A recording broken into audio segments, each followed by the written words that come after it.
Even जब मैं पैदा हुई थी तब भी मेरी मम्मी ने घर आजू बाजू वालों से छुपाया था। मुझे लड़कों के कपड़े पहना के बाहर भेजा जाता था। लोगों में बताया नहीं जाता था कि मतलब मैं एज ए ट्रांसजेंडर हूँ। वो मुझे लड़कों के जैसा ही ट्रीट करते थे। स्कूल में भी मुझे लड़कों जैसा ही भेजा जाता था ताकि लोगों के सामने पता ना चले, ऐसा इस तरह से ऐसे सब मतलब होता गया। लेकिन वो बातें बोलते हैं कि लोग कुछ बातें छुपती है जो छुपाई नहीं जाती है। लेकिन बट मुझे ऐसा लगा कि ये दुनिया की मैं अकेली ऐसी हूँ पूरी इस दुनिया में और कुछ डिफरेंट हूँ। मतलब मेरी मम्मी मुझे लड़कियों में भी जाने नहीं दे रही है और मुझे लड़के पसंद नहीं है और मुझे लड़कियों वाले कपड़े क्यों पहनाए जा रहे, सब बहुत सारे सवाल मेरे मन में थे बट कुछ समझ नहीं आता था कि ऐसा क्यों हो रहा है। जैसे बच्चा पैदा होता है तो हम उसको बोलते हैं ना कि जैसे तू लड़का है बेटा, तू लड़की है। जैसे बच्चे घर में बच्चे होते थे, तू लड़का है तो तू लड़की है, तो आपको ट्रीट किया जाता था एज अ बॉय। बिल्कुल। और मैं बाल थे ही नहीं, इतने छोटे छोटे बाल। उसमें भी मम्मी को बोलती मुझे 2 चोटी बनाओ, 2 चोटी बना के मुझे स्कूल में भेजो, मुझे फ्रॉक पहनाओ। मुझे क्या पहना के भेजते हो तुम लोग? मेरी मम्मी मेरे को बोलते ऐसा नहीं बोलना है, ये नहीं करना है। मुझे नहीं पहनना। मुझे स्कूल वाली लड़कियों को शूज़ जो ब्लैक कलर का वो शूज़ पहनती है, मुझे वो शूज़ पहनना है। मुझे ये शूज़ नहीं, लेस वाले शूज़ नहीं पहनने। मुझे ऐसे क्यों कर रहे तुम लोग? और मैं ना ज़बरदस्ती वो लड़कियों के बीच में जाकर उनके बीच में जाके मैं बैठ जाती थी। मुझे टीचर्स उठा के यहाँ बोल। अब वो स्कूल में ना धीरे धीरे सब चीज़ें पता चलने लगी कि बोले ये इनकी हंस की हरकतें, ये वो ऐसा करके।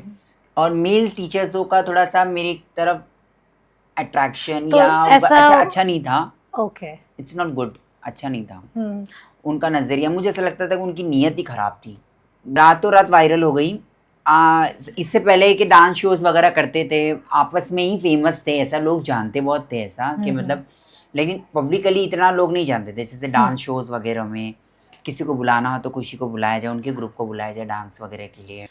एक तो very much famous in dance bar की फेवरेट डांसर मैं थी। बहुत गरीबी से गुजरे हैं तो कुछ फाइनेंशियल स्टेटस होने के लिए अब जो मैं कदम उठाती गई वो सब चीज़ें एक्सेप्ट होती गई, क्योंकि बहुत गरीबी हमने देखी है और बहुत चीज़ों से, बहुत गरीब चीज़ों से हम गुजरे हैं कि हमारे पास 10 रुपये भी शायद नहीं होता था। एक बार ऐसा हुआ है।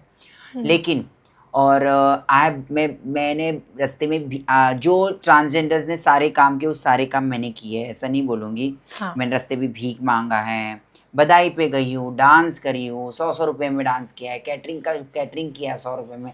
मतलब वो सारी चीज़ें मैंने की है जो मुझे मेरे घर की गरीबी दूर कर सके।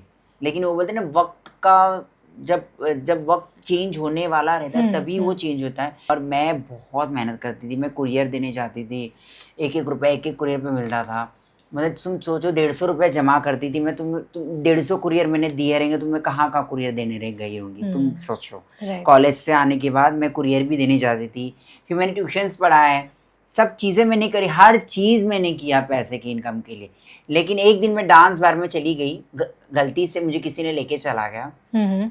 वहाँ पर मैंने फिर देखा कि मैं जब एक गाने पे इतना मेरे को पैसे मिल रहे डांस करते हुए, तो फिर मैंने सारी चीज़ें, फिर मैं ना कॉलेज गई ना मैं कहीं पर गई। फिर मैंने फिर वो डांस को ही कंटिन्यू किया।